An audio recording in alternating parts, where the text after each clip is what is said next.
আজ বৃহস্পতিবার 30শে জ্যৈষ্ঠ 2024 সালের 13ই জুন, কন্যা রাশি, কন্যা লগ্ন, ভার্গো সাইনের জাতক জাতিকাদের আজকের দিনটি কিন্তু এক প্রকার বেশ কাটতে চলেছে।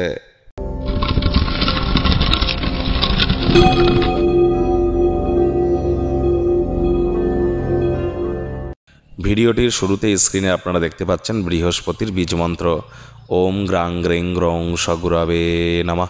সূর্যের আলো থাকাকালীন এই মন্ত্রটি 108 বার জপ করে দিন শুরু করুন, অত্যন্ত উপকৃত হবেন। যাদের জীবনে গুরু নেই, গুরু প্রাপ্তির চেষ্টা করুন। মনে রাখবেন, গুরু বিনা জীবনে উন্নতি এক প্রকার অসম্ভব।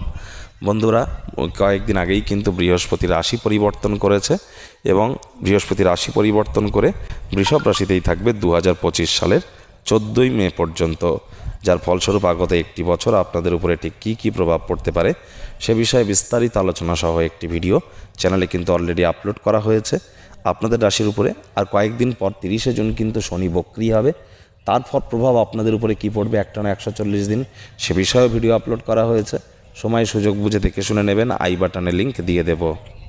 ভাগ্য মিটার আজ আপনাদের বলছে 7.5 আউট অফ 10 ভাগ্য আপনাদের অনুকূলেই থাকবে, তবে সম্পর্কের খাতে আপনাদেরকে একটু সাবধানতা অবলম্বন করেই চলতে হবে।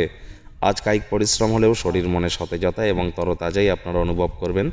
চারপাশের মানুষজনদের সম্প্রসারিত সমর্থন আপনাকে খুশিতে রাখবে। কায়িক পরিশ্রম হলেও শরীর মনে সতেজতা এবং তরতাজাই আপনারা অনুভব করবেন। দীর্ঘদিনের পুরনো রোগশোক অসুস্থতা থেকে আজ মুক্তি পাওয়ার দিন, পরিত্রাণ পাওয়ার দিন। আপনার পিতা বা পিতৃতুল্য কোনো ব্যক্তিবর্গের পরামর্শ আপনাকে উপকৃত করবে। চাকরিজীবী যারা আছেন তাদের অফিসের পরিবেশ এক প্রকার বেশ, বস কলিগদের সাথে ভাব ভালোবাসা বাড়বে, কর্মে গতি অনুভব করবেন। আজ পিতা বা পিতৃতুল্য কোনো ব্যক্তিবর্গের পরামর্শ কর্মক্ষেত্রে আপনাকে উপকৃত করবে।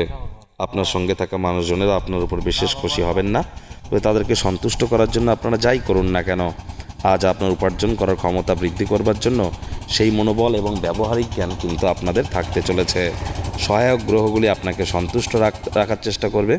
যদি আজ আপনি আপনার স্ত্রীকে নিয়ে কোনো রোম্যান্টিক ভ্রমণে যান, সম্পর্ক কিন্তু আরও উন্নত হবে। প্রেমিক প্রেমিকা, স্বামী স্ত্রী, ভালোবাসার মানুষের চরিত্র নিয়ে সন্দেহবাতিক যেন হবেন না। তৃতীয় কোনো ব্যক্তিকে আপনাদের সম্পর্কের মধ্যে যেন প্রবেশ করতে দেবেন না। সম্পর্কের দুর্বলতা কিন্তু আরও বেড়ে যেতে পারে। শত্রুপক্ষ, বিরোধী পক্ষ আজ খুব একটি শক্তিশালী থাকছে না, সুতরাং এ বিষয়ে অতিরিক্ত টেনশন গ্রহণ করবার কোনো প্রয়োজনই কিন্তু নেই। যদি আজ আপনার মনে হয় যে আপনারা অসহায় অনুভব করছেন, অবসরকালীন সময়ে